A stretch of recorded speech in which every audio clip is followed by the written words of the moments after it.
Yeah, I think he makes drones.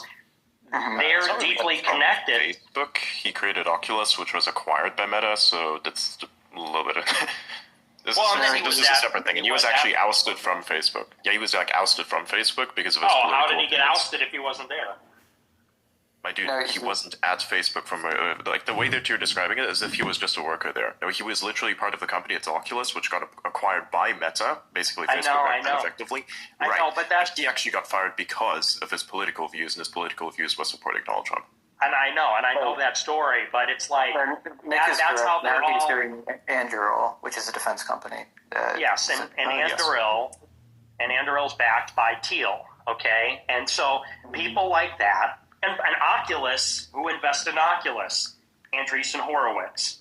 So, all these people, they're defense contractors. So you could, we could sit here and argue, what is the benefit of pushing this? We almost have to argue that with the assumption that they are, because they're defense and intelligence contractors, and they're backing this political project. So the question should be better said, why is the defense and intelligence community pushing vitalism?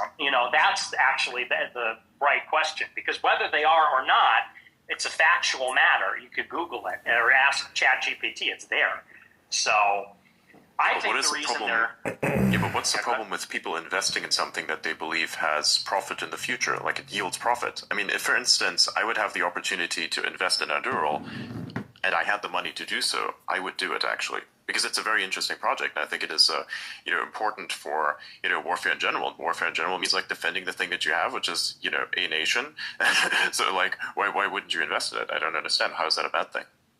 Yeah, I'm not against investment in itself. That's not my problem.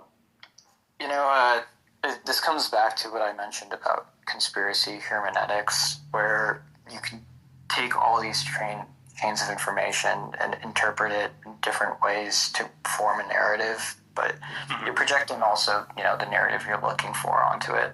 It's kind of funny because with Vermilia, a lot of the reason why we have these trolls and this bait that's just out there in our lore is specifically as a kind of, we're actually artists, and it's an artistic critique or a satire of this process of conspiracy making, because if you put out information and it's something that people want to be true, then they're more likely to take it up and put it into the narratives that they're already forming. And they form these webs. You put out a few different notes, and then they'll convince themselves of projection. So I mean, you've built a very stretched web here. It sounds